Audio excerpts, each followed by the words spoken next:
This show is brought to you by Helix Sleep. For a custom mattress at the fraction of the cost, go to helixsleep.com/Joey right now, and you're going to get $50 off of your order. That's helixsleep.com/Joey to get $50 off of a custom mattress made just for you that you buy at helixsleep.com/Joey. Show is also brought to you by Onnit.com. Go to Onnit.com and use code word CHURCH to save 10% on all of their amazing optimization products like Alpha Brain, New Mood, ShroomTech Immune, and ShroomTech Sport.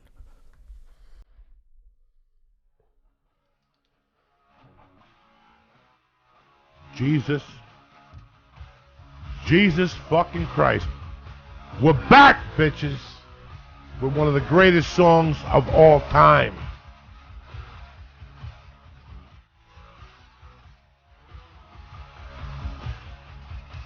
The Church of What's Happening Now. Sunday, September 11th. Respect.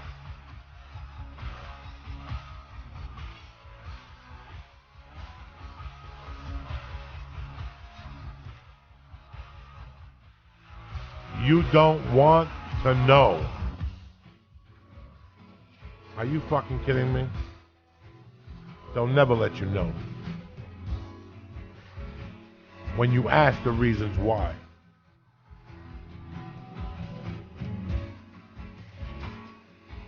Here we go.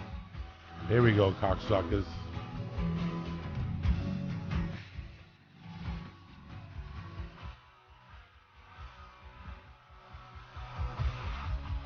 That's too deep. Turn that thing off. Cut that fucking thing. That's too deep. I just saw myself playing basketball in 1977 and shit with skinny legs. What's going on, Lee Syatt? I never had skinny legs. It was fucked up. What's going on? Don't worry about your fucking legs. What's going on? What's going on? I had a good week. I went with you to the show. I love going to comedy shows, man. I was thinking about it today. I've been going to comedy shows. I was one of the nerds. My mom, you're going to Gotham in a couple weeks. My mom, when I was 16, 17, took my brother and we went to Gotham. There's something, even before I knew anything about comedy or knew anything about going, it just, to me, it blows anything out of the water. Sports, you can't really see. If it's a good movie, that's maybe on par, but a good comedy show, I fucking love going. Do you anticipate for laughter or for the guy to fucking die a slow death? Oh, I've never wanted a guy to die a slow death. I always go anticipation laughter. Yeah. Oh yeah. And it got to a point like John Panette a few years ago. He passed away, or a couple years ago. My whole family and my family's best friend family, all the parents and stuff got along. We watched it. We went on New Year's Eve. I must have been 15, 16. We went and saw John Panette as a family for New Year's Eve. See, I was more of a music guy at that age. I liked live entertainment, but I liked music, and I liked music at a big scale, but then again, I liked music at a small scale. Bands would rehearse at my mom's bar when I was a kid in the daytime. Spanish bands, whatever. There was one particular band that always rehearsed at my mom's bar in the daytime, in the back, from 11 to 12 in the summertime. 6 Puerto Rican kids in the neighborhood. And I still remember one of their songs, but I liked how they could just blend together. That always fucked with my head. How do these guys blend together? As a bong band. Kills me. Yeah. Oh yeah. That bong fucking kills me. I just want people to know, I do 22 bong hits when I come to New York. That's why I don't have it at the house. Ooh. Tonight I'll have a hard time breathing. Do you really after the bong? Huh? After you smoke from a bong? Yeah, for some reason I get shit cooking. I don't smoke from a bong that much, only 2 days a week. It's different, I told you. Once you smoke from a bong a lot, you fucking... I think my favorite's a joint. You haven't really been doing... I was thinking about that the other day. You haven't really been smoking joints recently. I'll tell you what, I smoke a joint at night. Oh, okay. I roll a big fucking monster to put me down. And like I said, I've been talking about it. The time's come for me to take a breather. I'm just killing myself to live at this point, the lungage. But you were talking about something before we started the fucking show about reefer, that now you only work on reefer. What are you talking about? It's weird. When we first started, you always make fun of me. There's I always used to like pass out, and sometimes I still do, but it's gotten to the point now where for the past, what is it, almost 3 years that I've been doing this full time, I only work.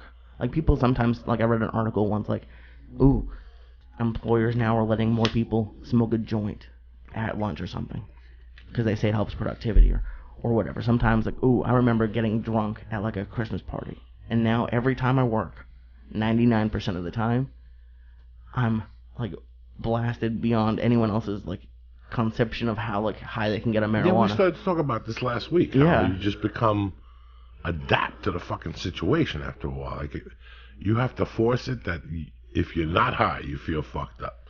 Like when I was shooting the longest shot, I was talking to a chick and she goes, "Wait till you stop smoking," and that's when everything comes into perspective. You know. What do you mean? Like when you stop smoking, that's when you like when I got locked up. That little time there, I didn't smoke. Up to that time, I smoked to the minute before I got sentenced. It's always been involved in my life, marijuana. Not for medical reasons, because I was a fucking nut.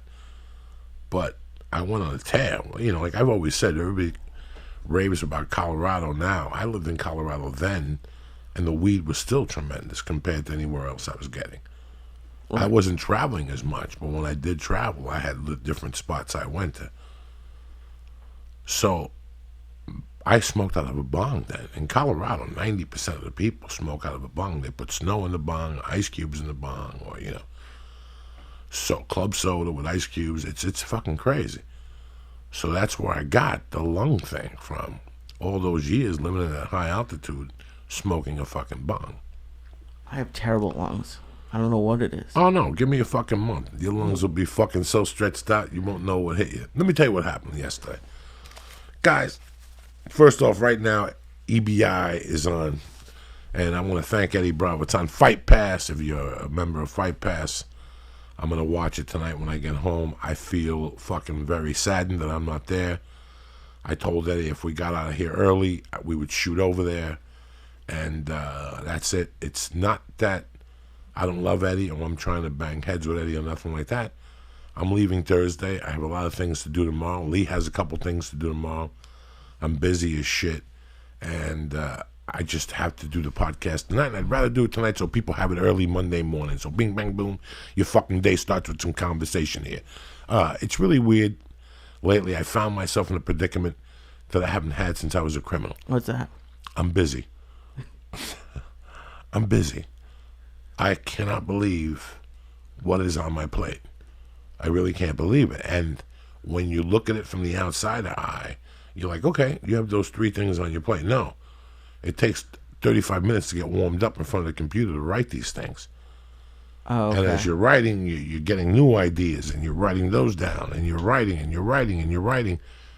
So it's frustrating, because guess what, Lee Syatt? I'm not a writer. I'm learning as I go. And so there's a bigger learning curve. So, like, do you want to break down the 3 things that you're writing? Like, I'm trying to write this book. Okay. Which is great to write, but painful at the same time. It's like bittersweet. Every time I spit a line in there, I love it, but it's like bittersweet because I'm scratching a scab. And right now I'm in a real scabby fucking area, let's just say. The special, you know, I listened to my set Friday night, and it was good. It wasn't what I wanted, not by any means, but it's a style that I like and I admire. If you do it a lot, you'll bomb 90% of the fucking time. Mm-hmm. I just got lucky that night. The right words came out of my mouth. Saturday's set was a little sloppier, and I came home a little frustrated last night. So last night, like, I wrote some stuff out, and I couldn't believe that. At one point, it was 10:30, and the next minute was 1:30. Damn. You know? And I put the fucking 1:30. I was like, what? You know, just from scratching and listening to the set from Tuesday night at the fucking Dark Horse. And, you know, those sets, you talk for a half hour, you get one line. But to me, that one line goes on a page that I could refer back to and go, Jesus, that made me giggle. You know what I'm saying? Like, whatever. But for the first time in a long time, Lee, and I'm telling you this, that I'm a good organizer. That's one of my strong peeves. I could look at my day and go, okay, this is how I have to chop it up. You know what? This puzzle don't fucking fit here. and it's just going to fuck up my day. Let me move this to Wednesday. I'm one of those guys. I'm giving you enough window. I know about the 405. I know about the 101 North at 2:30 or 11:30. I'm busy right now. Right. It's the weirdest fucking thing. I got myself into a little bit of a fucking pickle. And it's D-Day's coming. And I know this. And you have to keep a podcast going. You have to, there's so many things. I'm one of those people that is raised to sit there. And while everybody else is giggling, you know, I wasn't raised to take a vacation. You know, I question vacations, and a lot of people would agree or disagree with me. I'm the type of guy that I'm sitting there, and I make a deal with myself, and that's great with the TV. Like today, I watched the Giants and the Cowboys. I called you while I was watching. I wanted to see what you were watching, what was going on with New England. I didn't know New England was playing tonight. You know, I like football. Right. But I don't know all the movable players. You know what the best game in this country is? College football. Really? Yeah. If you really get to know college football, the top 10, you really watch the purity of a game. You really learn the purity of the game. Oh, right, okay. There's only one thing with college football, that the players move every 2 or 3 years. So every 2 or 3 years, you have to be involved That and is know about fucked these up, players. yeah. When you get drafted by the NFL, you play with the fucking Houston Texans for 10 years of your career. I get to know who you are. Do you understand me? I get to know the team and the positions. Excuse me. But he had the more. Like, I used to watch Sports Center. I haven't turned on Sports Center in years. So you know, I revolved around sports, and something happened like in 1987. I remember it was the World Series, and I'm like, this is the first time I'm not involved in the World Series. And I think it was the Twins were playing the World Series, and I had to be like 24, 25 years old. That was the first time I got de-virginized from sports. That first fucking World Series. But to get back to this, it's very weird when you have a gun to your head. You know, I have to maintain my relationship at home. You know, I have to be there in the morning with her. I have to be there when she comes home. I need the dinners with her. That's always been important to me. But my work is also important to me. You know, like what I do is important to me. Let's be honest. My social life sucks dick. Because the antisocial shit has come up by tremendous fucking means. You know, just come up. Just, I don't know what it is. Is it antisocial, or I just think you don't really like going? If I go to a bar, if I go to a fucking game right now, in this point in my life, more than ever do I think to myself, what the fuck? I should be doing something. Like today, I was watching a football game. I watched it for 30 minutes, and I fucking got up and went and I wrote for fucking an hour. I listened to the tapes, I wrote, I made adjustments, I scratched this. That's shit that I have to do. Right. You know, this morning I got up late today. I got up like at 8:30. Okay. Which is late for me. I got up, my wife, boom, boom, we talked, we hung out. I drank coffee with them. I made a protein shake for breakfast. They left. I had 30 minutes apiece. I sent a few emails. I made a few calls long distance. And bam, I fucking put my little fucking jiu-jitsu suit on and went over there. I lifted, I stretched. You know, I put some blood in my back. I said, fuck it, I'll go in there and do this and this and this and this. And I did it. And I got up and fuck, because I want to be ready for tomorrow. I want to be able to go tomorrow. Because with me, it's just numbers. I'm not going there to be Johnny fucking tough. I'm going there just for the numbers, because I know the more reps I do, the better I'll get, and the more stamina, and the better, you know, the breathing and stuff. You were talking about organizing. My issue with when I get busy, and you've talked with me about it, is focus. I focus way too far ahead. I focus on what, like a design for a name, or I focus on the name of a company rather than focusing on working on, like, I always daydream or fantasize about like how fun it's going to be, how successful it's going to be, and then like I kind of just skip the actual work part of it. Yeah. The guts part of it. Which 55% of the people I've met out here, you know, one in particular, and I saw it back then. I saw it in 98. In 98, in my fucking job jumping here, I would work telemarketing jobs just to fucking keep busy, so I wasn't thinking about comedy all fucking day. And I had a steady check coming in beside the goddamn $15 sets at the Comedy Store, and the $50 I would get from Willie or Jeff Garcia or Felipe or whatever to do their little rooms and shit. I would work with different telemarketing people. And telemarketing people, when an account dries up, they go to different firms. So I was selling cigars, but the company I worked for decided they were just going to open up a cigar store and do the calls from there, and they were going to change it all around. There was not going to be an early morning shift anymore. So I said, I got to find something else to sell. So I went and sold venture capital. What is that when you just invest money? Yeah, VC, venture capital. Venture capital people, because these people had this idea of a TV show, okay? But the TV show was going to get written by this fucking writer who had written on this other TV show that was successful on Disney for 12 seasons, blah, blah, blah, blah, blah, blah. These are the characters, and this is what the show is about. Not only are we doing that, and this is when I saw it from an outsider's point of view, they were also selling the merchandise rights to the show. So they were going to have a guitar, a drums, posters, lights. Right there, I knew it was a disaster. Because you're not focusing. They had one page about the storyline and 82 pages about the marketing they were going to do for the fucking... right there, I learned that. I learned it right there. Like, nobody taught it to me. I saw it. I saw how far ahead of the game people get. Yeah, it's easy to do. It's fun. And, no, it's not fun. It's not fun when it comes out. There's a difference. Like right now, I'm visualizing my special. That's one thing, but I'm not visualizing it in Madison Square Garden with fucking Jay-Z jumping up and down. No, but it'd be like if you were visualizing the special but not going out this month. Right.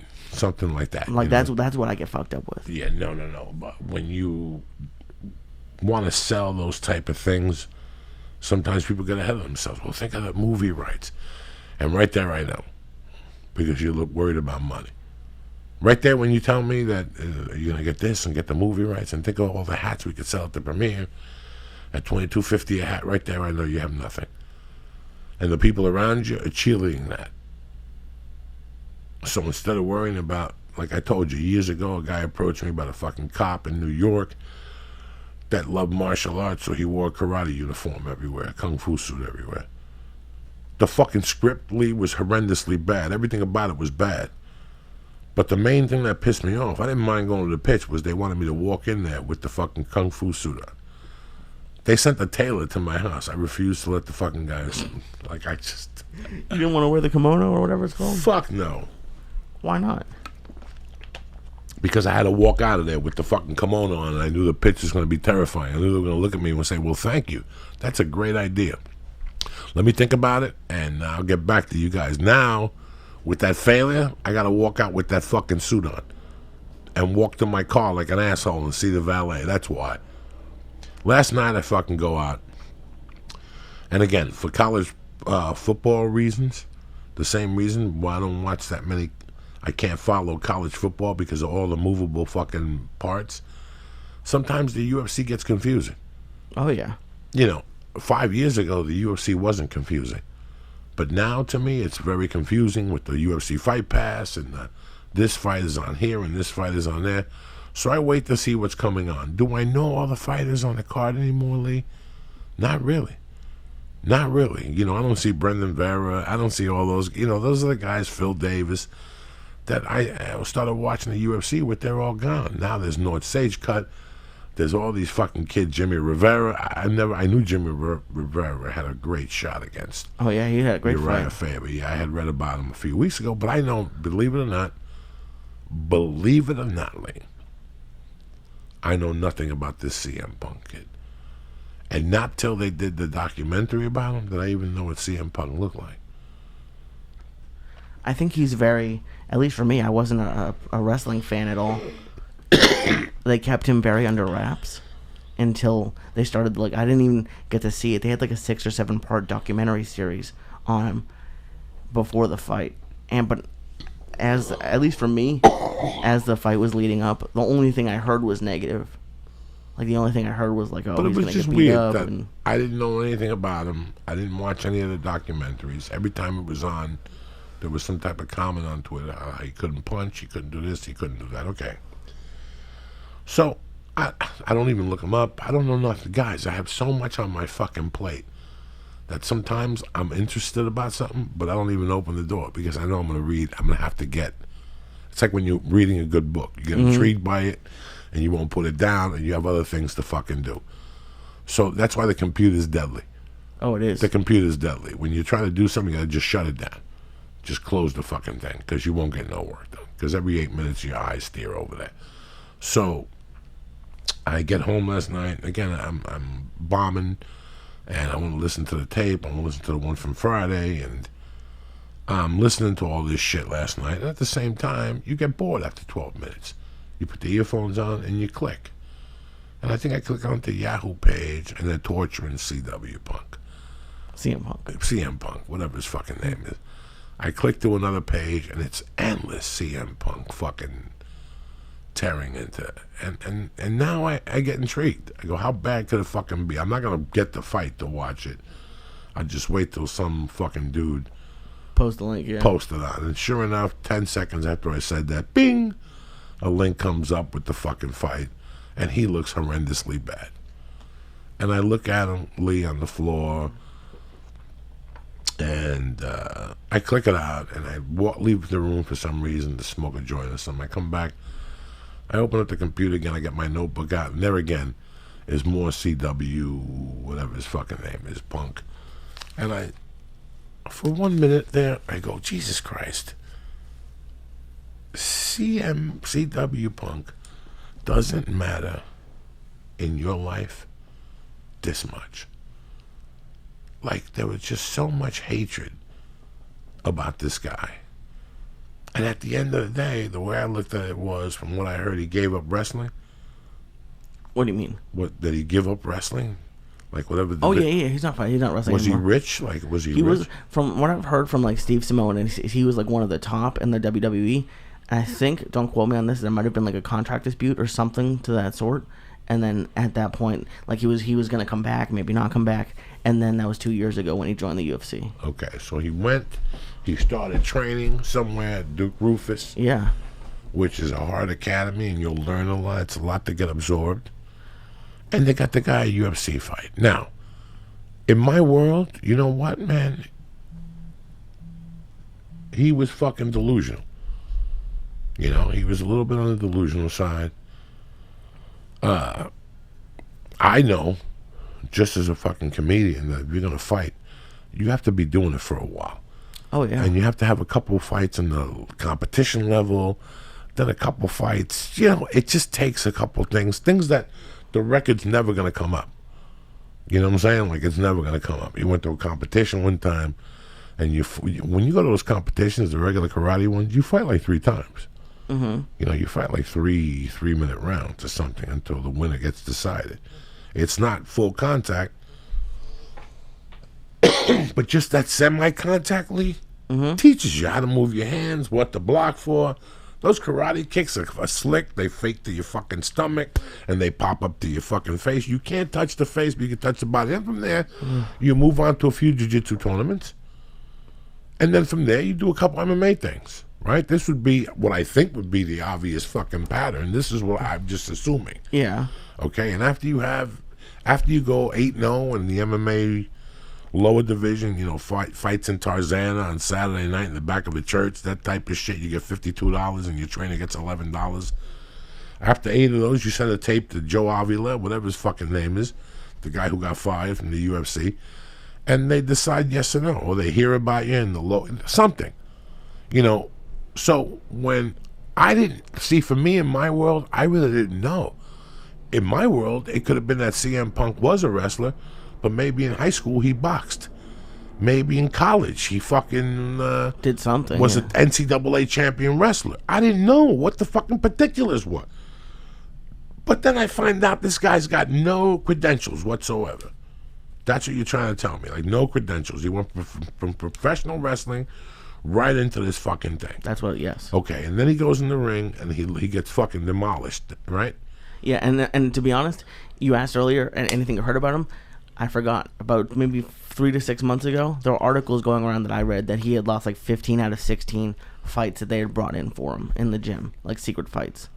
So that's when I heard like the negativity first started that I started hearing, because I don't really go on boards, and obviously I'm not in the world, so I don't know anything, but that, like, I heard he lost 15 out of 16 like pre-fights, because I was wondering why they didn't do that with him, and they probably just can't because he's so famous and popular. People would go for his knees, or maybe they don't want people to see him losing, or who knows. You know, man, absolutely. At the end, CM Punk raised his hand, and they agreed to let him fight. Now, in my world, where I'm coming from, I think it's a business move, correct?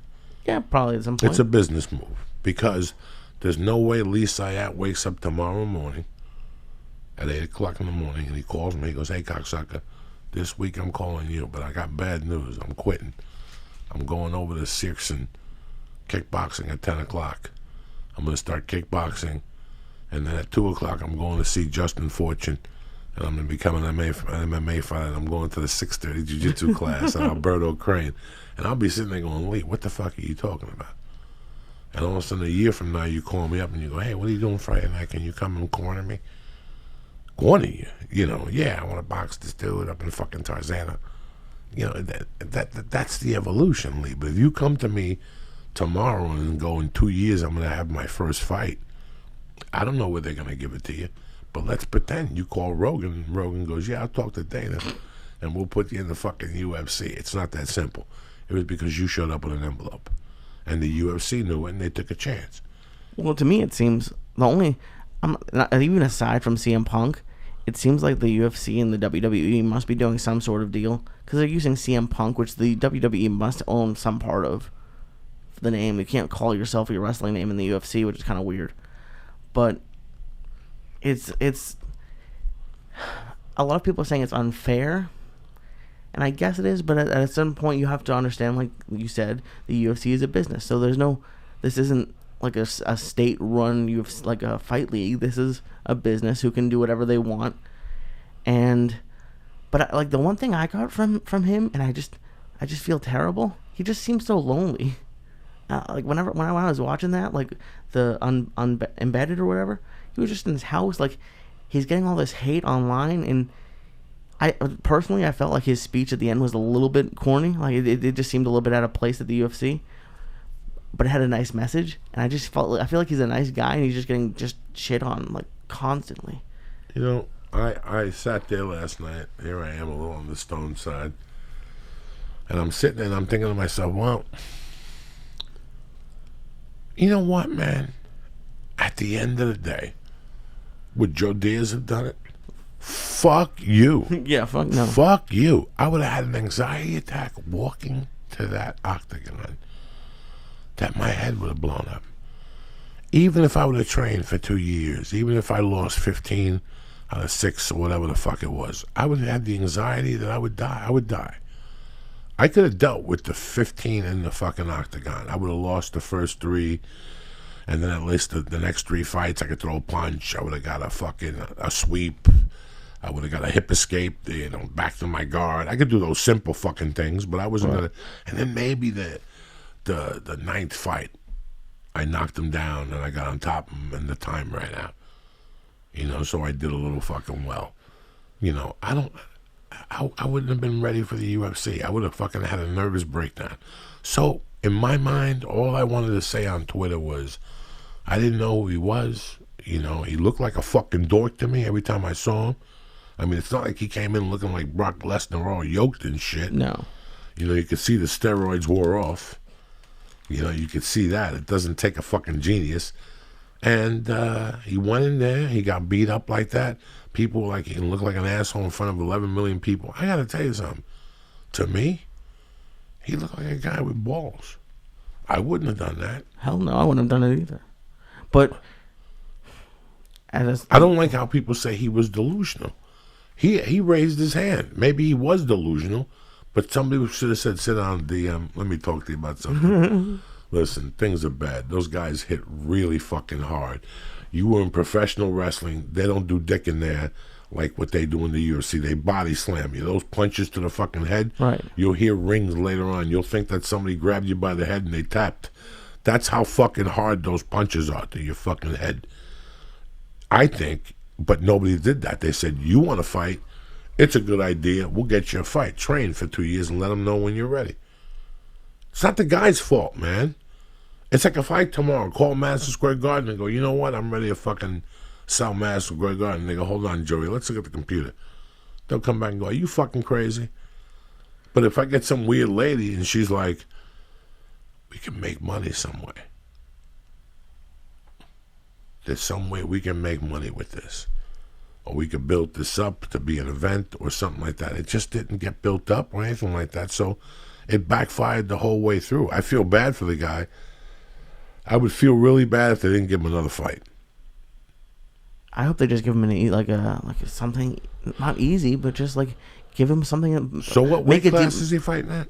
Let me check. I think it's 170, but I like just put him in another promotion or something for a little bit. That's what. How old is he? CM Punk, he's old. Well, not really, but he's like mid-30s probably. Let me check. It just, to me, I see sometimes, I think it's balls, and I applaud the guy, whether I like his beliefs, and I don't even know anything about him. I'm just saying, like, that's what I thought of last night when I was stoned to the fucking gills. That this guy had balls. That's it. If somebody took it else as a business venture, this guy had fucking balls. Boom. That's it. People got pissed off at me on Twitter. I woke up this morning with 2,000 angry fucking tweets. Like, what the fuck are you talking about? Blah, blah, blah, blah. Matt Mitrione got involved. John Fitt. I'm like, guys, all I said was that fucking at the end of the day, I got to give the guy some credit. I don't care if he got embarrassed in front of 11 million people. Sometimes you got to get embarrassed. He had some defense. He didn't man. just get destroyed. It wasn't like he got knocked out in 3 seconds. He defended a little bit, and he's 37, and he's a middleweight. Yeah, that's a tough age. Well, God bless him, man. The internet has just become a weird thing. I have a lot of good times on the internet, but I see a lot of dumb shit on the internet. And I got to be honest with you, I see 70% dumb shit and 30% of shit that matters. Not even 30 for me, I don't think. Or at least 30 that, like, on social media? Is that what you mean? Well, you know, like I told you, Lee, Lincoln then don't stop. They don't stop. They're not going to stop. I don't know what I'm going to do. I've never signed a contract, nothing to be with Lincoln then. They keep sending Someone me must shit, put your email in. Listen, I love my Twitter. I really do. I have fun on my Twitter. I can't be on it all day. No. I love my Facebook because I have 2 sets of completely different friends on my Facebook. You know, I don't take pictures, so I don't like the fucking Instagram that much, taking pictures of me eating lunch and shit like that. I don't know what else is out there. You know, people keep hitting me up with Snapchat. I'm good with Periscope for right now. It's all videos. You don't need to do Snapchat. Yeah, I don't know anything about this stuff. So the more you let enter your life, the more it takes away from your life. So the more internet things you're playing on, you know, I go to MyFitnessPal, which takes a couple minutes. They're fucked up. And I go to jujitsujournal.com. I write what I learned, how I did, if I rolled or not, how many times I got the shit knocked out of me. I read all that stuff in there. But besides that, I don't go anything for entertainment. If something happens and I see it on the news or something, or they talk about it on the news, or as I'm walking by, I will go on Yahoo News locally or nationwide and read what the fuck's going on. But besides that, I don't let myself get caught up in anything. I don't know what an app is. I don't know how to work a fucking app. None of that shit. It's a huge time suck, and I think that's where a lot of people my age are getting stuck in the daydreaming part, because they go on Facebook and they put up a post. Like there's a thing now on Facebook, like, on this day, and I hate it because I was a douchebag. Like, not even, I wasn't mean, but I'm just looking at my statuses and I'm like, God, no wonder I didn't have any friends. Like, they're just terrible. And it's just like, you're like, oh, I'm not letting anything get to me anymore, and all that baloney that's on there. I just think it's, and it's, you know what's crazy? I started looking into some Facebook ads for some people. They can send ads to you if you're in a relationship, if you just got a new job, if you just moved, if you just broke up. They can send ads to you based on everything that you're putting on there. They can send ads to you on now. So the computer knows what type of stuff you're putting on your page. Facebook knows, yeah. Facebook knows, and they attack that. They have the ability to, yeah. So that means everyone is, yes. So that's why people who have been in relationships for a while are probably getting like I get engagement ring ads now. I've been in a relationship with Paula for over 3 years. And they know it. And I stupidly, I want to get the likes in a relationship. So now they know. I'm sure you'll get You might want to look next time your anniversary with your wife comes up. See if you get like anniversary reminders. I don't think I put it on there. Oh, it's not on there? Okay. No. I gave him as limited information as I could to get the fuck on there. Yeah, that's Speaking smart. of which, of the house, you just said something to me before. You thought I smoked in the house? I didn't know you smoked. I didn't think. I can smell it a little bit when I go in there. And then I just know you have access to the outside pretty close to your... Where do you smell it in the office? Just when I walk in, I can just smell that it's... I don't think anyone smoked in there, but I can just smell that it's there. Oh, no, there's a fireplace. Oh, okay. So it smells like smoke. Oh, okay, then... Yeah, it scares the shit out of you. You think something's fucking burning. Lee, I gotta tell you something. I want to talk to some people about this. I used to smoke in the house till my wife got pregnant. Okay. And I'm old school, Lee. I don't give a fuck whether I got a license or not. I smoke reefer if I got it. If I'm at your house watching a movie, I'm lighting up a fucking joint. That's it. I'm not going out to the balcony. You know, there was no being cautious when I was growing up. There just wasn't, so it didn't stick with me. As I got older, I realized, I gotta smoke on the balcony. When I go to a hotel, I don't spark in the fucking room. That's like inviting hell on the road. Because it's right in your room. And you get charged or thrown out? Well, they charge the room $250, and if somebody complains, security knocks at your fucking door, like in the nice hotels. And you don't need that in your fucking life. What if they throw you out? What if they decide to call a fucking cop? I'm sitting there with 3 more fucking joints and a lollipop or something. That's control of whatever. Yeah. So, you know what? I take the joint, I bring my iPod, and I go for a walk around the fucking city. And I smoke a fucking joint right out in the open. I go to like a little park where they have a memorial for some fucking old man soldier from 1910, like on a horse or something with a hat. And I'll make believe I'm reading it, and I'll just take a little fucking... You know where there's going to be a cop or something? No, I'll look around. If there's a cop, there's a car, right? Not necessarily. Yeah, but usually... How many fucking cops do you see on a beat anymore? Unless you're watching a movie from New York. You don't see cops on a beat. Not in L.A., not up here. I would be nervous of like a cop off duty. No. When I was with Larry, me and Larry walked to Las Vegas Boulevard and sat under the fucking elevator and just smoked right there. Oh, God. And you know, people were pulling us to us in the cars, asking us what we were doing and shit. And you would answer? Just sitting out here. Really? What are you doing out here? You smoking? No, because I had the joint cupped in my fucking hand. But just because I love to smoke, I have never, since my wife told me she was pregnant, have I ever even considered smoking in that fucking house. I wouldn't, just because of the way I was raised. And looking back, I didn't like it. I didn't like it. You know what? There's always... My mom respected me in other ways, but that was one way that I didn't like it. Yeah. When I was a kid, I smelled marijuana. I didn't like it. I should have never smelled that shit. Because once you smell it out, once you smell it in your house, then you smell it out, then your head blows up because people are like, that's marijuana. Have you smelled that before? And you got to lie. No, not really. Meanwhile, you're thinking your mom smokes fucking reefer and her friend smokes reefer, and this is why they go out on the balcony, and this is why you found rolling papers. It really wasn't fucking Louis tobacco. So that's how I found out. I put 2 and 2 together, and then I knew what that fucking smell was. Then, my godfather smoked around me. He told me not to say nothing. Am I mad? It's weird. I'm not mad at my godfather for smoking pot around me, but I'm mad at my mother for smoking pot in the house. Why? You know, whenever I smoked with Gabby, we smoked in the car, and we smoked after Chinese food. And I didn't say we smoked, I'm sorry. He smoked. I was a young little boy. But my mother smoked in the fucking house. Mm-hmm. And looking back on it, you're disrespecting the fucking house. Just what the whole family thing, you know what I'm saying? I don't know. You know I'm weird about this shit. So that's why I don't want to do it in front of Mercy in the house. I don't want her to smell it. I have my pipe hidden in the yard, my lighter. She can't find it even if she fucking wanted to. I hide it right in the fucking barbecue thing. Okay. Where you pick it up.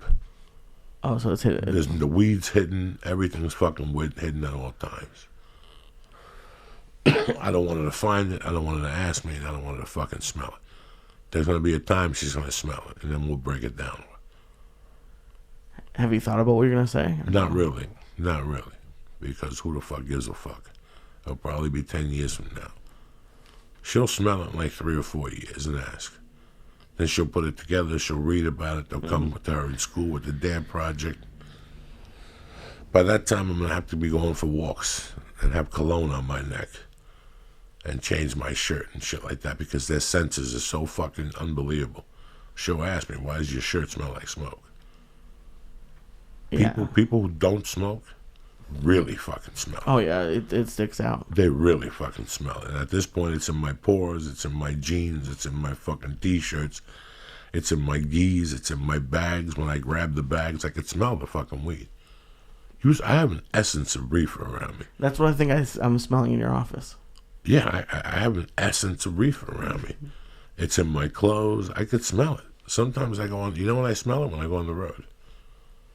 And I didn't put weed in the bag, but there's still that smell of it in my fucking clothes. All those clothes have been washed with detergent, fabric softener, you know, the whole fucking thing, the towel and the fucking dryer. They've just been fumigated with weed smoke for so long. No, it just goes into your pores, and I think there's nothing really you could fucking do about it. Once it goes into your pores and you sweat it out, and it's not like, I think from us eating it, I think it also has to do with the CBD oil I'm using now. Okay. It has to do with, now I'm putting it in my system at a lot of different levels, so. Ooh, yeah, how's the CBD oil going? I'm so sorry. I'm very sorry about that. I'm going to be honest with you people at home. I've been doing the CBD oil since we had the guest, Hawaiian Chris, on the show. And I'm going to tell you what I've experienced. Do I still have fucking pains? Yes, but I'm also a 300-pound man going to jiu-jitsu and wrestling with young kids, and sometimes I rush up and get... The bottom line is this. I used to have this chronic knee pain. It's pretty much... The pain is lowered to the minimum. If I twist my leg a little bit, it's lowered to the minimum. So, like, maybe from like a what to a what on a scale of 1 to 10? I went from an 8 to a 2. Damn. The pain in my wrist, I still have it, but the flexibility and the mobility is unbelievable. I hurt my wrist. For you people, you can't see it. It's fucking brown right now. Right, Lee? What color do you see it? It's like purple. half your wrist, and it was like only a little bit It's just a when I little first bit. saw it. Yeah. This was an arm bar that got caught maybe 3 weeks ago. Oh my god. And then it hurt my wrist, and hey, what are you gonna do? It doesn't hurt now. I keep putting ice on it. If I go to the doctor anyway Tuesday at 8:30 in the morning, so if I could stay alive till then, we're good. I love that your doctor was on the show at the show on Friday, and he was like, "Doc, am I okay?" That's my Cuban doctor. I don't think he's a doctor anymore. I met him about 15 fucking years ago at the Comedy Store, and we became friends. But he had a quality that I knew he couldn't be a good doctor. What was that? He always had a different woman with him. That seems like a good thing. No? If I'd see him on Friday and Saturday, he had 2 different women with him. Fuck. And he was doing powder, and he was jumping up and down, and, you know, a doctor. Remember, I had the doctor of doctors, and I saw his decline. A man that I loved very much. He wasn't only my doctor, but I loved him very much. Like, Jesus, my fucking throat tonight. Thank you. He was my doctor. So I became friends with him. Then he became my, you know, even when my mom was alive, he knew things that my mom, he wouldn't tell my mom. You know what I'm saying? You confided in him.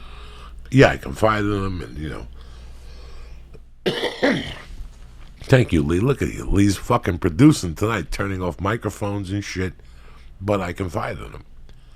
And then I fucked it up. Because I stepped over the line. I went over there and tried to get I traded him cocaine for steroids. Fuck. You're from the doctor you had as a family, My as a little boy? fucking doctor. That's After my fucked up. mom died, No. I kept in touch with him, and I would go over and get prescriptions from time to time. You know, for my throat and shit, he wouldn't charge me. He'd call the fucking pharmacy for me. And then in '82, everybody was shooting liquid steroids, the ones that you shoot with a needle into your arm and stuff. And I had a friend one day that was a dear friend of mine, and we were talking one day, and he spoke about he wanted oral steroids if I could get them. And I thought, I banged my head everywhere, and I couldn't get them. And one day I go, you know what? I gotta go down there anyway. Let me ask him. And one day I went down there, and the guy gave me like a half a physical. He wouldn't take blood out. He knew I didn't like needles and shit. And I just asked him. I said, what can you get me? And he goes, what do you want to do? And I told him, and he gave me a prescription of Winstrol V. Okay. Winnie V, oral. And I would take them to the pharmacy, and I would sell them to my friend. That's that's not like, I'm surprised you're so about it. Like, that's fucked up. Like, you knew him since you were a kid. And then I got to the point where I was going over there twice a month to pick up a prescription for Winnie V or Anavar. Okay. And they're just mild steroids. Okay. And he'd ship them over to a pharmacy, and I'd go to the pharmacy as whatever, and I'd fucking take them, and I'd sell them to my buddy. Just like that. That's a lot to do, man. No, what's there to do? It seems it's fucked up. It seems like... See, it's controlled a lot more now. Oh. Back then, it wasn't as controlled as it was now. They weren't looking for steroids, mild steroids. Anavar and Winnie V are mild steroids. They're usually given to people after surgery, after a burn, stuff like that, because it builds up the skin, you know. I think what it is like when you say these kind of things, I think back to my family doctor. And like, until the time I was 18 or something, probably until the time I even left it for college, like, she had like the little pictures up on the wall, and you got stickers as you left, and I can't imagine going to them 6 years later and trying to get a prescription for steroids. It's like that. It's just so far out of my realm. Lee, since how far my memory goes back, he was my doctor. Fuck. He was my doctor all the way when I lived on 29th Street. But I don't remember the drama till 205 West 88th Street. The drama with needles? With needles. That's when he would come over with the long, like the jackets, the rain jackets. And he would have the little bag with him. And that's fucking great. He would talk to my mother and the babysitter. And then he would walk in the room and take my temperature. And then he'd say, Coquito, I gotta give you a needle. And I'd go, no. And he'd go, look at your throat. And he'd work through the steps with me. He was a great guy. That's why I loved him.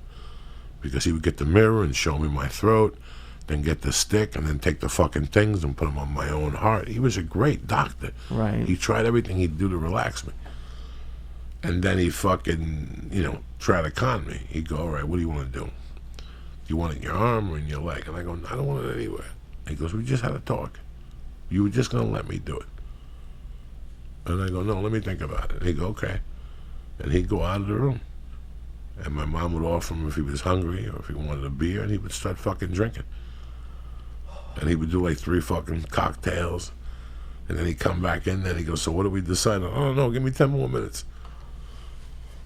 And then he'd go out there and do like a blast of coke with my mom or the babysitter, whoever was in the living room. Then he'd come back all coked up, and him and my mom would come in like, what the fuck? You ready? My mom would come in and yell, let's do this shit. And I go, no, let me think about it. I'm almost ready. And he would go out and do another blast, and then he'd come in and fucking give me the shot. My ass would be purple because I'd tighten up. I tightened up in those days. So my leg would get tight to resist the needle. Needles would fucking go in there, and then my whole ass cheek would get purple. It was horrifically horrific. When I used to go to the doctor, my mom would take us for ice cream after. This guy wouldn't give me no lollipop or nothing. He just talked to me about life and girls and cars and movies. He was that type of doctor. He was a hip fucking doctor, man. And I knew he was always kinky. I just didn't know what he did. You know how I found out what he did? When I got off on coke the first time, I thought about him. What do you mean when you got off on coke? Because I did coke for a year when I was a kid, and nothing ever happened. Okay. Oh, when you get okay. And one day I drank alcohol, and the coke hit me. Oh. It became something else. And then after that, the coke started hitting me every time I drank alcohol. Okay. Sorry. So then what happened when you went get off for a year? When you got off what for a year? You said you got off coke for a year and you thought of him. I thought of Dr. Dovale. Yeah. Because I realized the reason why his jaw would move. Oh. Whenever he would come into the room, his jaw would move. That's a basic cocaine signal. Like when your jaw, I have 1,000 friends who their fucking jaws go for hours. Whenever his jaws went, and then one day I put it together, I got high and I'm like, oh shit. So all those years, Dovale was doing fucking coke. So I didn't hit him up until that time. Remember, I got really sick when I was 16, the summer of '79. I got really fucking sick. I got a lung infection. And I got a lung doctor brought in to specialize and stick the scope down my throat and scrape my lung and see what was on there. Before they scraped my lung, I called Del Valle and told him to come to the hospital. And I go, listen, there's something I got to tell you. And you got to get in that fucking emergency room or wherever the fuck it is. When they scrape my lung, you got to hide the results from my mom. He's like, what are you talking about? And I'm like, listen, I did crystal THC. And he goes, what the fuck are you talking about? And I go, I did some shit that you snort. And he goes, you know, that's angel dust. That's the first person that ever told me that was angel dust. I was like a fucking naive kid. At 16 doing it, Jesus Christ.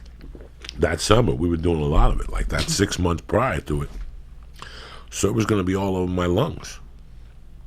And he goes, listen, I'll tell you what I'm going to do. I'll look at the report, and if it's on there, I'll figure out how to get it off. But I want you to make me a promise. Don't do that shit no more. And I looked at him and I go, well, I think you do, you know, like we had, and he told me at that time I hadn't done coke. I always knew he was up to something. I just didn't know what, you know. Oh, okay. But once I got high, like a year later, I put two and two together and I go, that's what this motherfucker was doing. So now I'm going to break his balls. I never broke his balls about it, to be honest with you. But the first time I asked him for the steroid prescription, he goes, take the prescription, but the next time you come here, you better bring me a present and it better not be aspirin. Fuck. So I would show up there and go, let me get another prescription here. I brought you something. And just those 3 or 4 bumps he'd do, I would never do the coke in front of him. I had known him that long. So at that time, those people did not know I was doing coke. Okay. I just told them that I had friends who did it, and they got really good coke, and this was a present for him for helping him out.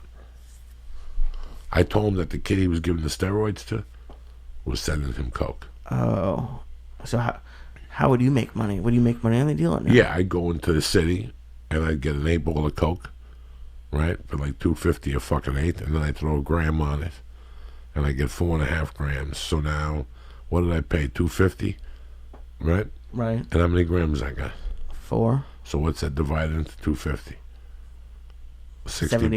Yeah, $60. $62.50. Yeah. $62.50. So in those days, cocaine cost $100 fucking bucks. Okay. All right. So I would take the fucking cocaine and bring it to him. He'd do it, lose his fucking mind.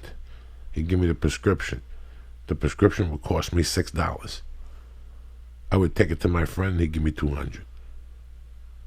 So it would cost me fucking $75, and I'd make $125 profit. That's not bad. That's a lot of work, though. No, it wasn't no work at all.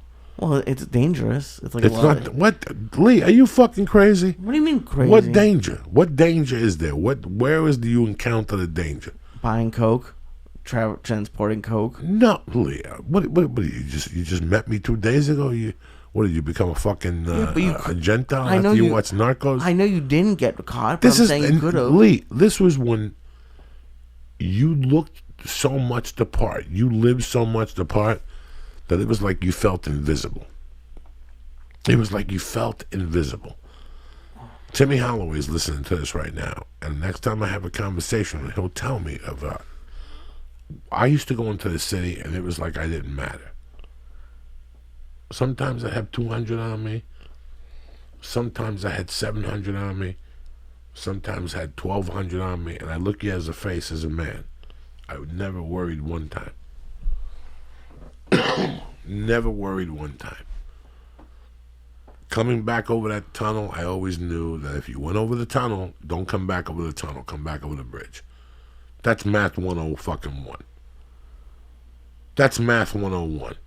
If you take the bus over the fucking tunnel, you take the train uptown, and you take the fucking bus over the Lincoln Tunnel now, over the bridge.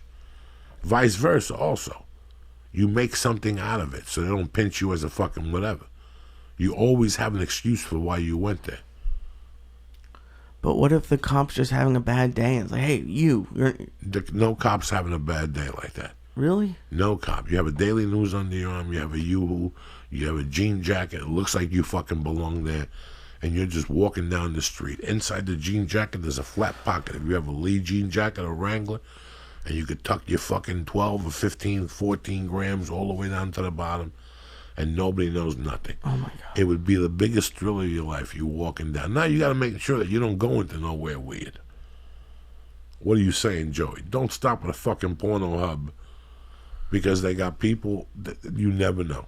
You take your jacket off, the chick's giving you a lap dance, and next thing you know, she's clipping you 12 grams of coke.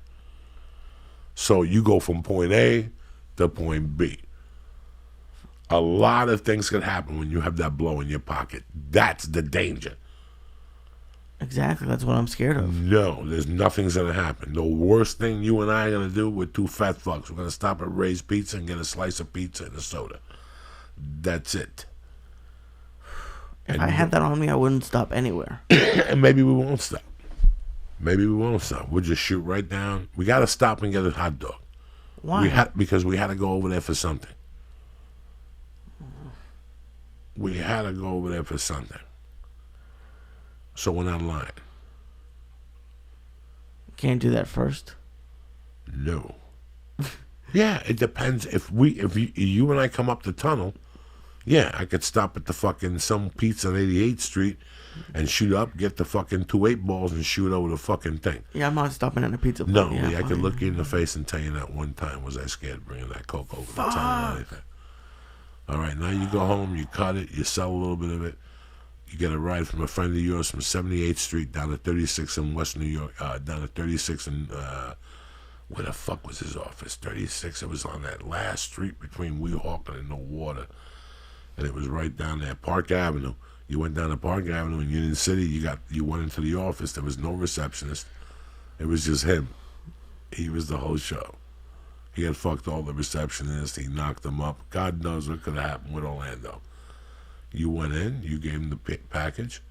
That was it. That was the last of the transaction you did. He called the pharmacy. So now I got back in my buddy's car and he gave me a ride. By the time I get to the pharmacy, the prescription's ready. Well, in my head, I'm like, okay, what if I got an ID in my pocket with my name on it, and I take the prescription with my name on it. That's it. It's all legal.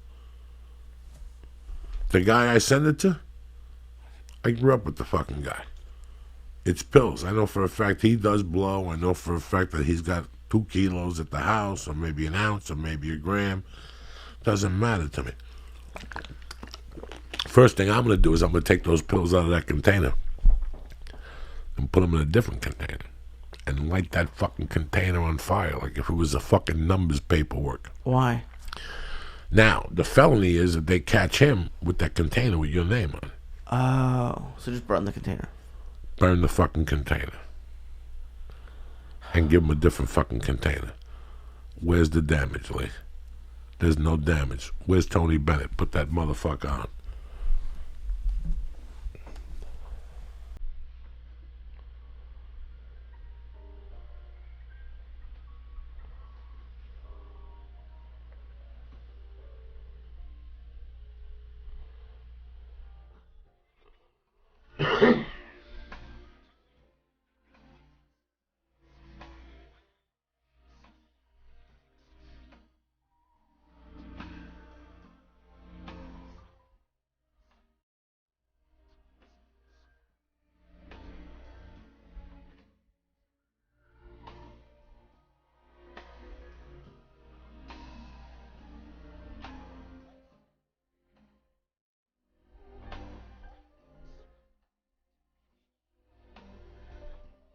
we used to do with Lee.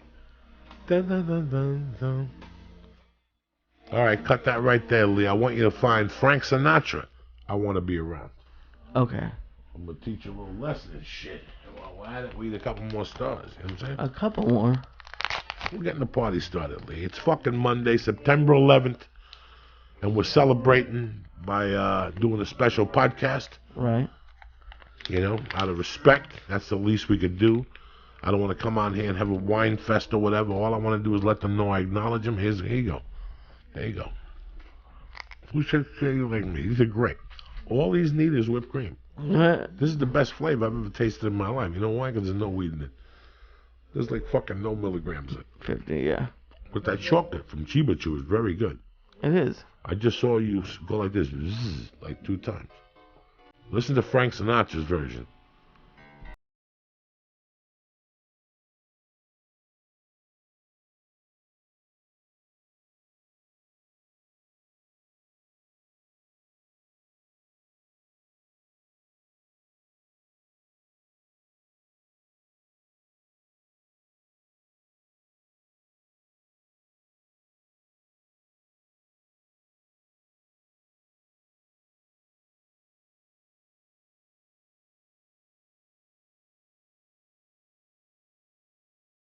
Oh, Jesus Christ.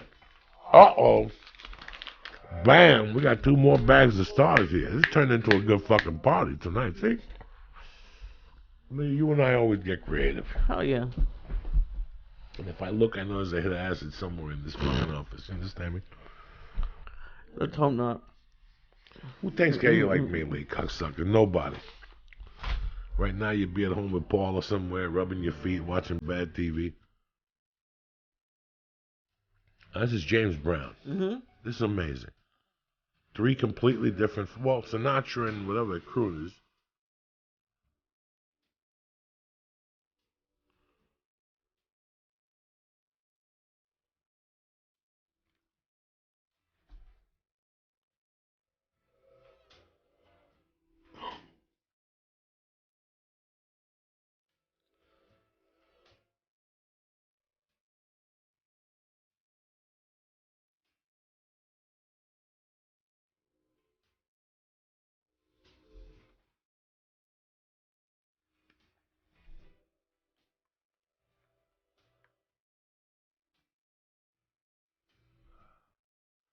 That's fucking amazing.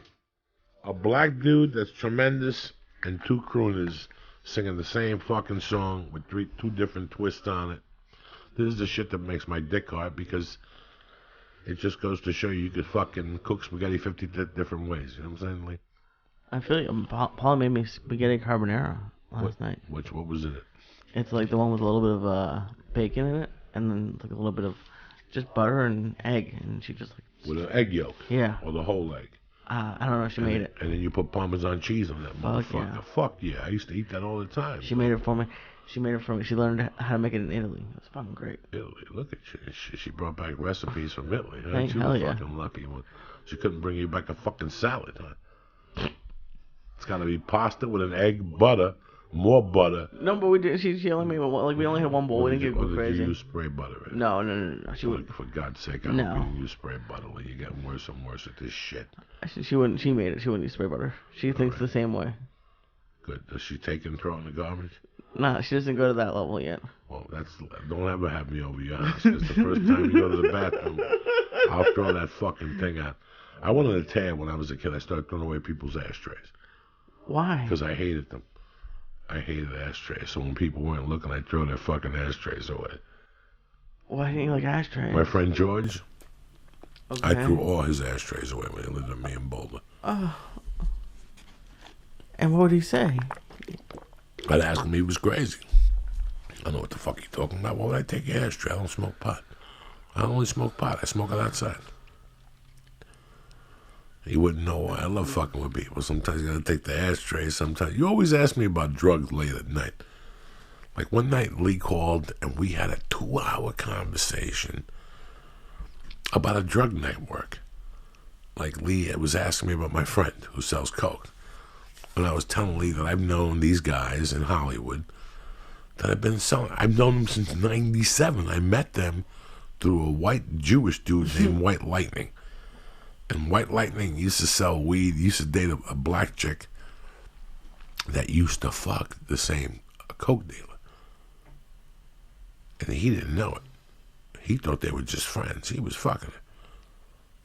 And she had a kid. And she was half Jamaican. And he was this Jewish dude that you could just take money from him. At the time, Josh Wolf had an apartment in his building, and he would be very paranoid about hiding his weed in his apartment. So he would hide in the parking garage, and we would steal it once a month. Then when he caught on, he started hiding in some girl's apartment. He'd have 3-4 pounds at a time, because that's what he does. He's a promoter / weed dealer. So if you want to buy the good weed, you got to go to the parties and pay $20 to get in and buy his fucking weed. It was a great scam he had going on. What was I talking about? Oh. Stealing Josh Wolf's weed. So, no, we're talking about a drug thing. Oh, yeah, the people who you met, your drug dealer in Hollywood. So I met this kid, and I went over there a few times. The coke was good. You know, at this time, I didn't want to go to the store and buy it all the time. You know, when you're a fucking junkie, you got to have a couple different outlets. Nobody catches on to what you're doing. So I had El Compadre. I had the Comedy Store, and I met this guy, and he goes, he'd get good coke, so he introduced me to this kid, and I would go over there. It was walking distance from my house, which is perfect in Hollywood, and I would walk over there and buy coke from him. It was him and a white dude at the time. And I would go over there and say hello, and they were playing those games. They would play those stupid video games with the cord and shit, and the fucking thing in the living room, and they would argue, and then their friends would come over. Then I went over there one time, and they had stitches. They got robbed, and they got beat up and shit, and they told me they didn't have a gun. I go, what type of drug dealers don't have fucking guns? So I went and got them a fucking piece. How nice of you. Yeah, and then we became friends ever since. And then I started going over there, but you were asking me their existence, how he still is in business. That was the conversation we had this night. Yeah, how he could survive and not go to jail, like how he could survive and make a living. At this time, right now, I talk to him once a month. Okay. And I know what type of action he does. I know how he does it. Mm-hmm. And I know how he moves. He's got kids, and he's very careful. Okay. He's ultra careful. Even years ago, very careful. Very careful. All right. He controlled everything from A to Z. Do you follow me? In his whole life, or just this operation he had. He would pick up at a certain place an hour away from here, because he had dealt with these guys for 20 fucking years. And he would get the specific brand of powder, Mexican dudes, fucking really good coke. And he would bring it back to some chick's house in the valley, and he would chop it up. And I think he would put it in a safe or something. I don't know exactly, but he would take it. He would never take it to his house in Hollywood. He had another apartment in Hollywood, or he had somewhere where he made pit stops. And he never really had the same car. He always had a bicycle. But the beauty about these guys that Lee didn't understand was that his customer base is maybe 12 to 14 people. He doesn't go outside that customer base. He knows if something's up, if somebody comes to him with a weight problem. You know what I mean? No, I don't know what that means. So Lee Syatt is a comedian, and he makes pretty good money. And he always cops an 8-ball from me when he comes back on Sunday nights. He may cop another one on Tuesday. But if he's in town, he cops on Thursday and Friday and Saturday some nights. Lee's a good customer. What if Lee calls me one night and he goes, hey, can I come over to your house? I want to buy 2 ounces of coke. Right there's something going off. This guy never buys 2 ounces of coke. Even though he's a good customer? Good customer. All of a sudden, he hit the jackpot. No, I don't have it. And you hang up the fucking phone. And you disconnect your page, you lay low for a few days, you clean out your house, and you move on with your life for about a month. Just from that one phone call. That's crazy. That's what a professional does. I never did it. I wasn't a professional, but that's why he's been doing it for 16 years. You asked me, what does he make a year that night? I told you he probably makes $250,000 selling nothing bigger than 8 balls. He's got such a strong contingent of Hollywood producers, directors, writers that want very much, what's that word called? They want They just want the coolness of it? No. When I was in high school, there was a teacher I met, Mr. McGrath, and the reason why Mr. McGrath was delivered coke was because it's better than a Spanish guy delivering coke to your house. Oh, okay. In those days, it wouldn't look good if a Colombian came over Lee Syatt's house. So they'd have this guy come over as a white guy to look nice. My friend, that, he looks nice. You know what I'm saying? It's not like he looks like some fucking vampy. He's always dressed to the nines. He's always got a cover. He goes to acting class. Right. Every week. He books commercials from time to time. He's not a big time actor, but he's got that cover. He also has another fucking cover. But I know what he sells every night. He's got to be pushing an ounce now. And a night? A night. In 8 chunks. Sometimes 6 chunks. That seems like a lot, doesn't it? Sometimes 4 chunks. Sometimes he'll sell 4 quarter ounces to 4 people. Boom. You got an ounce sold. He always shuts down at 1. He used to shut down at 11. If you call him at a minute after 11, his phone's turned off. Me and him were so tight that I was allowed to go to his house, leave, and then he'd meet me somewhere. Do you know what I'm saying? Why would you have to do that? Because I would never leave with something in my pocket and leave him in there.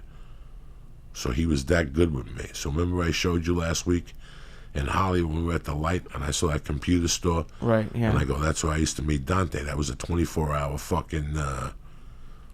internet cafe. A cafe. And a computer cafe. So people would go in there all night and get on their computers. He would sit in there all night and be on the computer like a fucking nerd. And then you just go in there. Everybody thought he was a computer nerd. No, he was in there moving fucking blow. See, that seems like how people would be like, well, why is someone coming in here and seeing him every night? Was he there every night or would he change? He would sit there on the weekends. The owners knew him. Everybody knew him. Nobody said a word to him. He'd bring coffee. He'd bring donuts. And he'd sit in the back with earphones on. He'd sit in the back with earphones on the computer. And then you came in, hey, what's going on? He'd shake your hand. The money was in your hand. And he'd put the money on the computer. You just took the 8 ball off the fucking computer. I give him credit. I give him fucking credit. Hey, listen, he beat the system. He figured out a way to beat the fucking system. But the issue I have with he put his kid through college. Uh-huh. He put his kid through fucking college. That's amazing.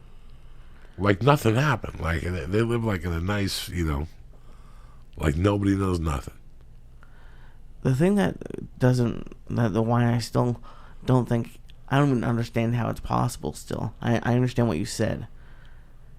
It's like you have these rules with yourself, like the no texting, whatever, this, and we always talk about how dumb people are sometimes.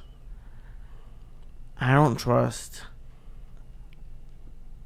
I think I would maybe trust you if I was going to sell coke to anyone. Like, if for whatever reason I was a coke dealer, I think you would be the only person in my life who I would trust. I don't think I could trust anyone else. I can't find 12 people who I would trust. What if one night you get coked up and you want coke and you don't care that I'm closed at 11? Like, it's just... No. But remember, you're going to have a bartender at the comedy store. You're going to have a musician at the whatever. Okay. You're going to have yourself a waitress at the Roxy. You're going to have a maitre d' at fucking Cafe Leo. You're going to have yourself these people. And you're going to get to know them. And, if you avoid the first 5 or 6 years, you're good. You're pretty fucking good, unless you're stupid. You go out every night, you drink, you have to blow on you. It's in the trunk of your car. You got a scale in your house. Then you go into different realms. The problem with that shit where he's succeeded is that he always sticks to his rules. I don't think a lot of people do that. The what? I don't think a lot of people do that anymore. Well, we had this conversation, you and I, last week on the phone. And it's called scheduling. And the same problem I'm having right now in my life is where you have to be him. I've been thinking a lot about him and how tight he runs his game. And how he takes vacations. He doesn't have stuff in his house. You know, he has counter surveillance stuff. He has an attorney on call. I mean, he's a one-man store. Okay, he doesn't have an assistant. He doesn't have 10 guys around him with weapons and jumping up and down. There is nothing. If he walked in here right now, you think he worked with me in a movie, or you thought he was a fellow comedian, or whatever. He doesn't really, he drinks, but in his house. He gets fucked up, but in his house. He doesn't do powder at all. Does not do any powder at all. Did he ever? Nope. Nope, never did powder whatsoever. How fucking crazy is that? That's the one that always got me. If that thing was in my living room, I was doing it, Jack. But he doesn't do it. It's these little rules. I don't have his home number. I have his main phone, but everything else is throwaway phones. He calls you from throwaway phones. He goes through 6 different numbers a month.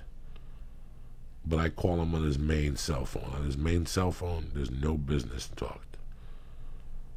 No, I gotta see you. No, what time can you swing by? No, nothing. How you doing? What's going on? Do you have a spot tonight? Yeah, I may come by. Not really.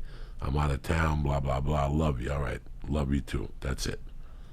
Because he's worried about surveillance. Right. So he'll call me. He would call me or see me and go, this is the number I'm going to be on until midnight. At midnight, the pumpkin fucking dies. And at midnight, that pumpkin died, Jack. When I first met him, he would go through phones once a week. New phone number. Bah, bah, bah, bah, bah. Fuck. And he'd make 1 run or 2 runs. He'd always have a woman with him. And did he, like, the only thing I know is... No fancy car. Doesn't even own a car.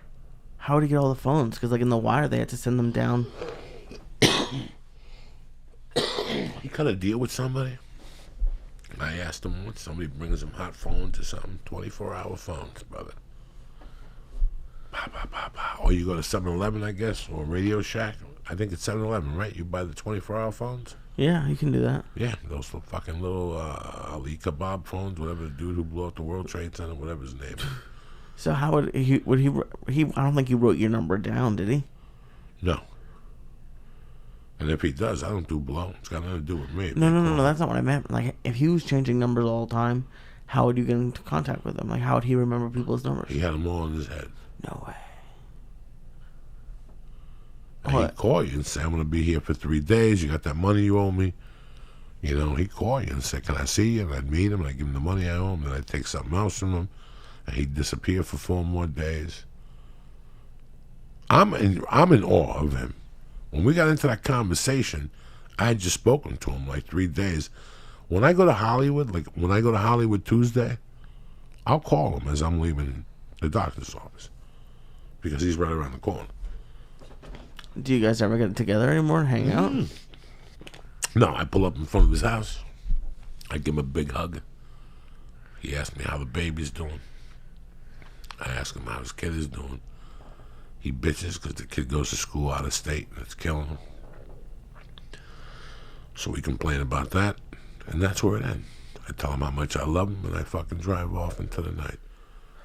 Every once in a while, I'll call him, and then, like, if you need ecstasy in Vegas, I can get you ecstasy in Vegas through him. Does he ever propose, like, hey, man, you need anything? Or no? No. When I stopped doing coke, I didn't call him for like 2 months. even though he called me. And I didn't call him for like 2 months, maybe 3 months. Okay. And then one day he came to the store and he goes, "What's going on?" And I think I owed him like $600. I told him to take a ride with me. And we went over to the fucking ATM, and I gave him the $400 I could take out. And I said, "Give me a few weeks, I'll give you the other $2." And he asked me, "What's going on?" That he had some new shit. If I needed it, he could swing it by. I go, "No, I'm done." And we talked, and he goes, "I'm really happy." He goes, "One night you came over and you kind of scared me." And I remember the night I was fucked up. You know, when I didn't like leaving the house when I did coke. Do you know what I'm saying? Like, I didn't like leaving the house. For me to leave the house, it has to be that I'm going crazy. Why? Because I'd be so paranoid and so fucked up towards the end, those last couple of years. My friend died, Marilyn Martinez. But before Marilyn died, her husband, a year before Marilyn died, or 2 years, her husband got addicted to fucking Vicodins. Fuck. Big time. Him, Bobby Lee, all those guys were going to San Diego and shit. But when he couldn't go to San Diego, he was broke. He would call me up. I had a friend in Houston that every time I went down there, he would give me a fucking jar of Vicodins. I didn't eat Vicodins. I had a bad experience with them. So I would bring them back and give them to him. And so what, he would call you every time he didn't have money and ask for those buckets or whatever? Yeah. Fuck, pills are scary. I don't even know what the point of that story was. I'm so fucking high. That chocolate from fucking Chiba Chew was... That's the second time. Last week I was scared to drive home. I couldn't even stop at 7-Eleven fucking rolling papers that night. I had to go home. Thank God I found the rolling paper in my fucking... in my goddamn thing. Oh, I just wanted to mention one thing from what we were talking about earlier with the working high. It's the one I really wanted to talk about was how, like, it went from the point of me being scared and me being nervous about it, and now you get to know. You told me to stop because now when I get high, I get 8,000 terrible ideas, and I call you up and I start giving you ideas. So it's actually gotten to a place where you can actually work. It's actually like a helpful work tool. Like maybe 20,000 of them are terrible, but if one of them's good. Well, the thing about marijuana use is that when you start it depending on how hard you go at first, it's just you're getting over your high. You're getting over your high for a long time. Like, you're like, I can't believe I'm fucking high. And that's like the first 2 or 3 or maybe 4 years. Right. And then one day, I always did pot like everybody else, right? But then one day you realize, wait a second, I could smoke this and interact with people. And it becomes a complete different fucking game. I, myself, work 3 times harder when I smoke marijuana. That's me. Because I'm used to it. Today I had to do something. I said, let me take 5 minutes, go outside and get my head together. And that's exactly what I did. And I came back and I did 22 things at once. I put the videos up, I wrote, I emailed a friend. That works for me.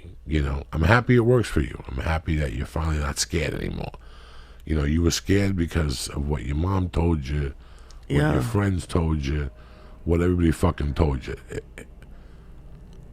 It's tough fucking living now, man.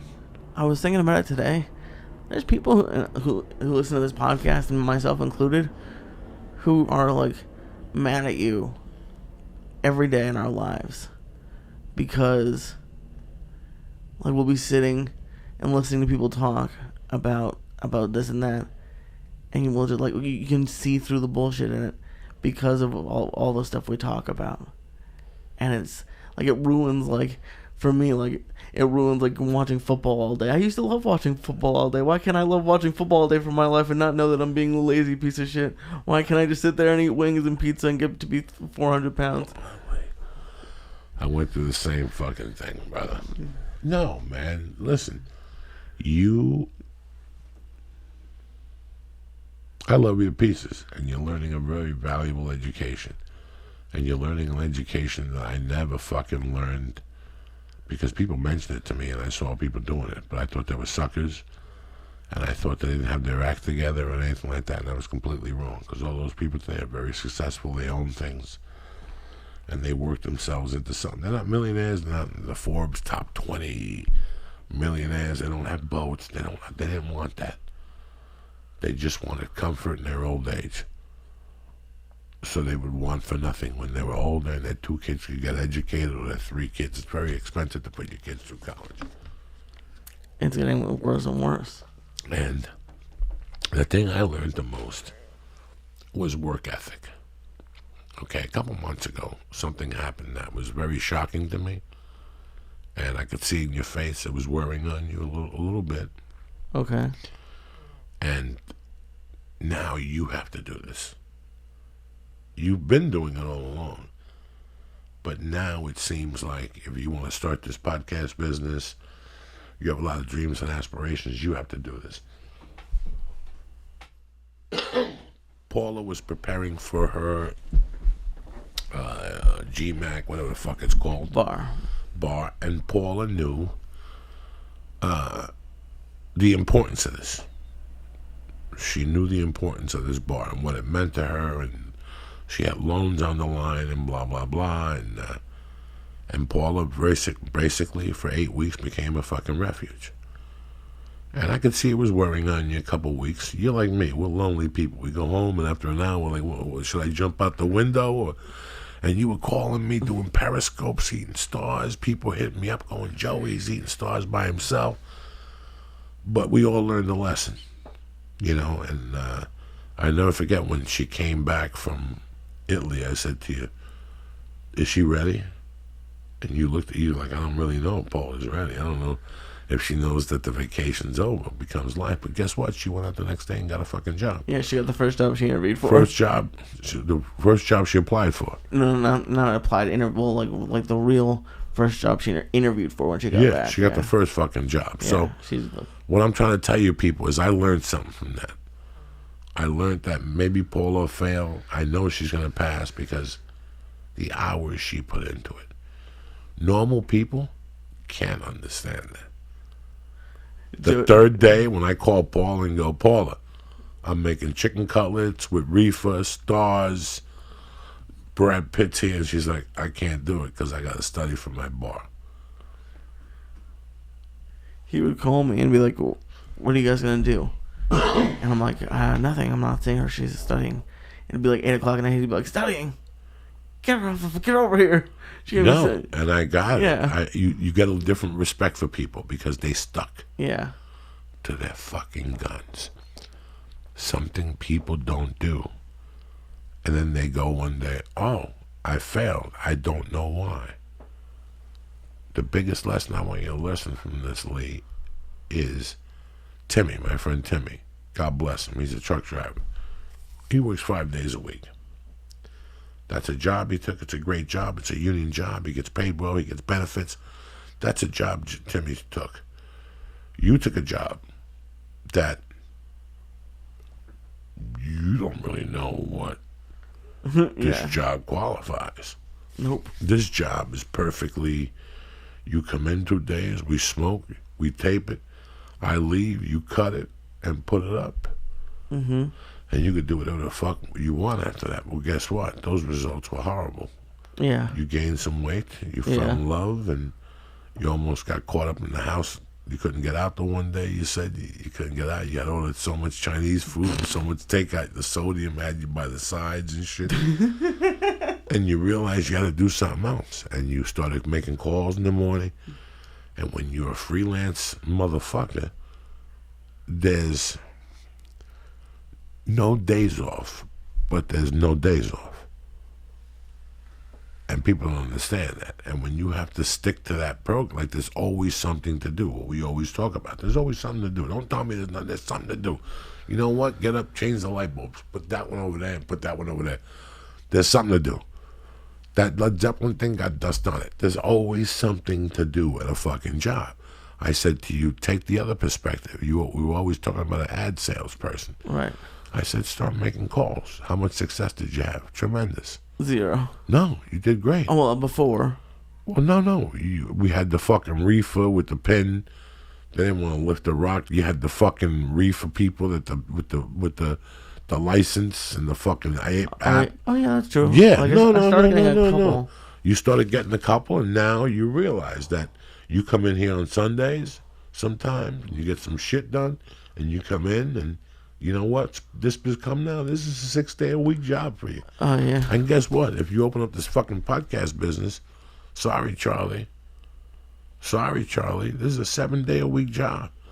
And if there's a leak on Friday night and you're in the movies with Paula, jumping up and down, watching one of those bad movies, guess what? You got to show up at that fucking leak. Oh, I know. It's to be quite honest, I'm not tired, but like it's like we were talking about. Did I think if Paula was ready? This is more work. And it's just it's the hours are weird. It's not that I don't enjoy it and love it and I'm pushing through it, but it's a grind. It's at certain points. The podcast. Not just the podcast, but then driving down to meet to do podcasts in Pasadena or in Beverly Hills or something like that, or sending emails, and it's. Like you just said earlier today that you're busy. You said you've been busy for years, so you're getting busier. Like it's just getting.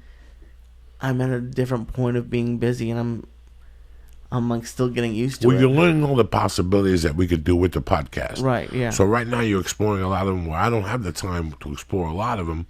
On the other situation, and I gotta tell you something. I'm just as busy as I am with stand up. As being a dad, I'm just as busy with the podcast as being a dad. You know, in a way, I don't have time for a social life. Our friend Feebles, the Cuban kid, right? Yeah. The guy that works in Burbank, good friend of mine, gave me a great Dick Van Dyke book. I'm gonna see if I can get Dick Van Dyke to sign it before he punches the fucking ticket. You know what I'm saying? Because the book is that great. But we were talking about foods the other night. You know, Dante Gazzini, same fucking thing. He'll hit me up and send me pictures of his Cuban food in Torrance that Feebles was talking about. And listen, you're in no danger. Unless we helicopter it down there. That's 3 fucking hours to Torrance. It's an hour to Torrance and an hour fucking back from Torrance. It's not going to fucking happen. Never in your life. life. Now, why not, Joey? I'll tell you why not. I don't have the goddamn time. I wish I did. And if I go down and the bread is bad, I'm going to throw the fucking plate at your goddamn head. So forget about this whole fucking thing. It's not going to work out for you. You know, it's amazing where the time has gone. When I go home, my friend Georgie, no, you don't want to eat at Chan's. You want to eat at this Chinese place. Yeah, it's an hour away, George. I don't have that fucking convenience. I got to be in New York City at 7 fucking o'clock. That means you're going to drop me off around the fucking ferry? So... respect your time, man. If you're, and I schedule great. Guys, I'm a fucking great scheduler. I schedule shit. You know, I have a friend, Shane. This is where I live. You know Mitch Hedberg? Mitch Hedberg was a great writer. Right. And a great performer. You know why? Because Mitch shut his phone off from 8 to 12. Every day. Every fucking day. That seems like a good thing to do. I shut my phone off in the morning. When I get back from Mercy, I turn that motherfucker off. Right after the Periscope, that phone gets shut off. Till 1 o'clock. The agent knows how to get a hold of me. That's it. Who needs to know? Who else? My wife knows how to get a hold of me. That's it. Why? I was wasting too much time for years fucking around because every time you get involved in something, the phone rings. All the time. All the fucking time. And the phone rings 8 times in a row, so nothing even starts. When I go to shut the phone off, there's one line on the fucking page. And I'm sitting there going, Jesus Christ, what happened to the fucking hour and a half I'm sitting here at Marie E.T.? You know how many times I went to Marie E.T.? Sometimes I go to Marie E.T. and I do great. Sometimes I go to Marie E.T. and I don't do dick. Those are the times I bring the phone to drink coffee with me. So I got a fucking idea. I ain't bringing the fucking coffee over there. I ain't fucking bringing the phone out of the car no more. I put it in the trunk with some ice on top, but to cool it off in the bag. I swear to God, you didn't know that? No, you put it so it doesn't overheat? Yeah, it doesn't overheat because it gets really hot in that fucking parking lot. Let me do some shout-outs, and we'll get the fuck out of here, Lisa. Yeah. Interesting shit tonight. No, I couldn't believe how pissed off. People got at me about the CM Punk thing, and all I saw it as was his balls. I want to apologize for my man Sabatino not calling in tonight. Somewhere along the line, he got sticker shock. I got to be honest with you guys. This is the 4th time I've tried to get somebody from that area to call in, and they won't call it. And then didn't we have someone who... Carlos Perez. Yeah. I think another friend of mine, I don't want to say his name, and a girl. That area down there where I grew up, where my mother died, given that terrace down there, 38th Street, Charles Court, all those kids have a certain... it was weird. I took Lee up there. I go, Lee, put the camera down. And right when we got to Charles Court, some guy said, put that fucking camera down. I was like, Lee, I told you. These 3 blocks here were programmed anti-camera. Anti-fucking camera. But I'm really surprised that Carmine let them tape us for Really? a documentary. It's really surprising to me, especially with that area, especially what he taught us and how he worked. I don't know, I text Sabatino, you text him, and nothing happened, so I don't know what happened, so I'm sorry to the viewers. This would have been a really good interview. We spoke twice today. We spoke about what we were going to talk about, the state of mind of what I got from down there, growing up down there. I think a lot of my shit is from down there. It really is. Because there was a lot of old timers down there who lived on those side streets, and we would always talk to them. And they would express their views, and I would laugh my fucking ass off. There was one guy, Otino, that was the most racist guy in the fucking world. Right in front of me, so I didn't mind. And they were like homeless? Nah, he owned one of the houses. He was an Italian guy. Him and his wife would sit on the balcony and just watch people going up and down the block and then tell people about everybody's gossip. Jesus Christ. But when he'd see me, he'd go, look at the Syatts over there, fucking heaps. Look at them, bringing in fucking bagel and lox. You think they come over here and invite me for bagel and lox? Fuck no, because I'm a Catholic. They don't want me. Look at the other people at the block, the Altmans. Look at them. I used to love living in the North End in Boston because like they would bring like I literally had neighbors who would bring their like living room ottomans, like big rocking chair things, down to the street and just sit there shirtless all day talking.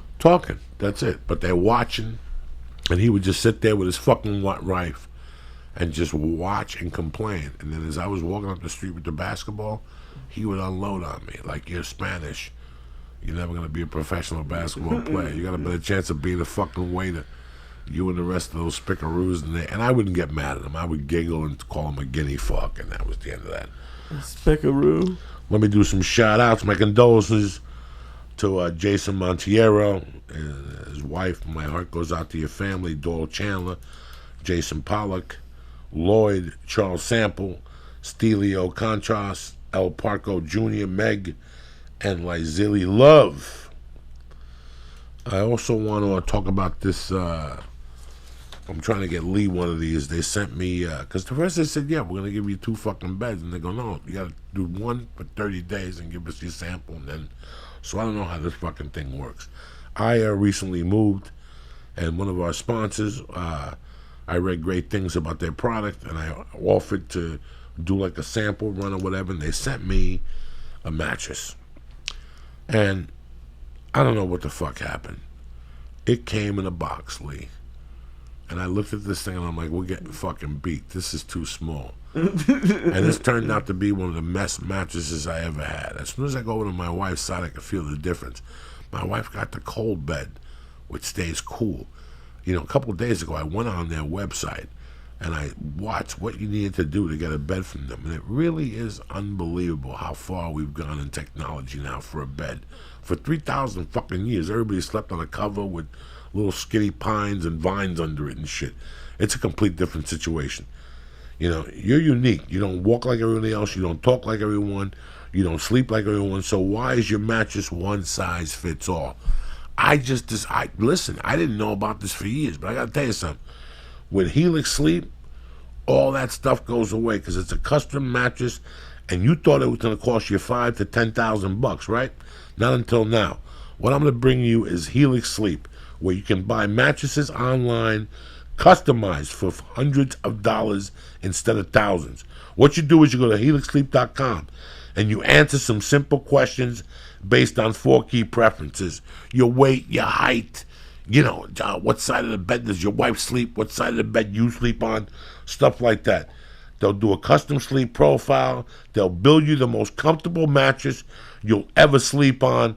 Your mattress will arrive at your door in about a week, all right? And shipping is 100% free.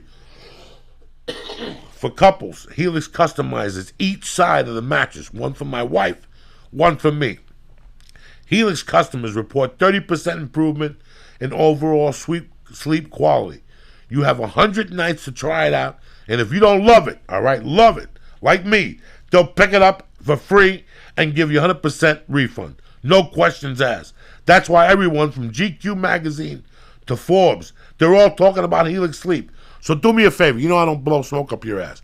It's a great deal. It's a phenomenal mattress. You can customize. Let's say your kid wants to sleep in the middle.